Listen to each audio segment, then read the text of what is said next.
భద్రాద్రి కొత్తగూడెం జిల్లా అశ్వాపురం మండలం చింతిర్యాల గ్రామ పంచాయతీ పరిధిలోని కట్టంవారిగూడెంలో కట్టంవారిగూడెం యూత్ సభ్యుల ఆధ్వర్యంలో నిర్వహించిన అల్లూరి సీతారామరాజు 3వ క్రికెట్ టోర్నమెంట్ ఫైనల్కి ముఖ్య అతిథిగా విచ్చేసి ప్రథమ బహుమతి గెలుపొందిన కట్టంవారిగూడెం టీం సభ్యులకు బహుమతి అందజేసి 18,000 ప్రైజ్ మనీని మరియు రన్నర్గా నిలిచిన మిట్టగూడెం యూత్ టీం సభ్యులకు 12,000 ప్రైజ్ మనీ అందజేసిన పినపాక ఎమ్మెల్యే పాయం వెంకటేశ్వర్లు ఈ యొక్క కార్యక్రమానికి అశ్వాపురం మండల కాంగ్రెస్ పార్టీ అధ్యక్షులు ఓరగంటి భిక్షమయ్య అశ్వాపురం సి అశోక్ రెడ్డి కాంగ్రెస్ పార్టీ మండల నాయకులు యువజన నాయకులు కార్యకర్తలు తదితరులు పాల్గొన్నారు.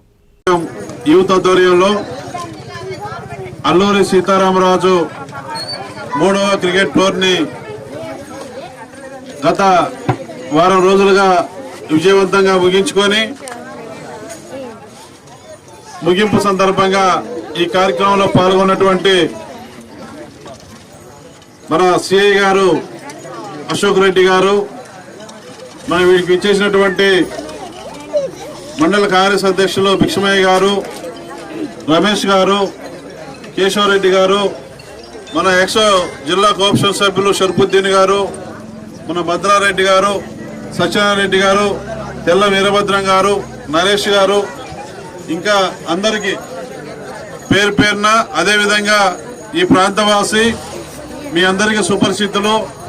ఈ వారం రోజుల పాటు ఈ క్రికెట్ పోటీలు నిర్వహించడానికి జరగడానికి కారణమైనటువంటి మన ఎక్స్ ఎంపీటీ సభ్యులు ఏనిక రవి గారికి, వారి కుటుంబ సభ్యులకు ఇంత విజయవంతంగా జరగడానికి ఏ విధమైన గొడవలు లేకుండా ఇబ్బందులు లేకుండా సక్సెస్ఫుల్ గా విజయవంతంగా ఈ సంక్రాంతి పండుగ సందర్భంలో మరి దీనికి శ్రీకారం చుట్టి విజయవంతంగా మనం ముగించుకొని ఫైనల్ కూడా మనం పూర్తి చేసుకున్న సందర్భంలో దీనికి పూర్తి సహాయ సహకారాలు అందించినటువంటి మరి ఏనిక రవి గారికి నేను ప్రత్యేకంగా అభినందనలు ధన్యవాదాలు తెలియజేస్తా ఉన్నా.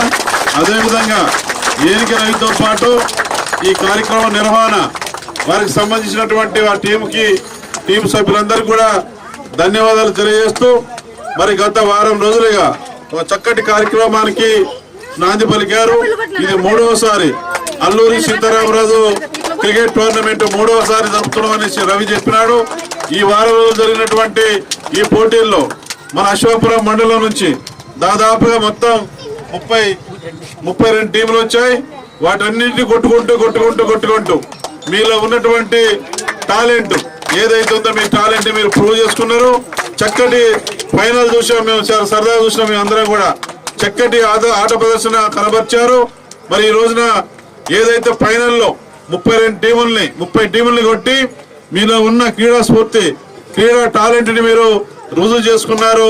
మరి ఇటు కట్టంవారిగూడెం టీము అటు మిట్టగూడెం టీం తలపడి ఫైనల్లో ఓరావరిగా నువ్వా నేనన్నట్టుగా జరిగినటువంటి ఫైనల్లో మరి ఇవాళ విన్నర్ గా కట్టంవారిగూడెం టీం గెలవడం, రన్నర్ గా మిట్టగూడెం టీం గెలవడం అనేది మా కళ్ళారా మేము చూసిన చక్కటి ఆట ప్రదర్శన కనబర్చారు. మీకు ఇంకా చాలా భవిష్యత్తు ఉంది. ఎక్కడ మండల స్థాయి కాకుండా డివిజన్ కానీ డిస్ట్రిక్ట్ కానీ స్టేట్ కానీ ఎక్కడ క్రీడా పోటీలు జరిగినా మీరు అందులో పార్టిసిపేట్ చేసి మీరు ఉన్న టాలెంట్ ని ప్రూవ్ చేసుకొని మరి చక్కటి మంచి పేరు తెచ్చుకోవాలి, క్రీడాకారులు ఎదగాలని మనస్ఫూర్తిగా నేను ఆశీర్వదిస్తా ఉన్నాను.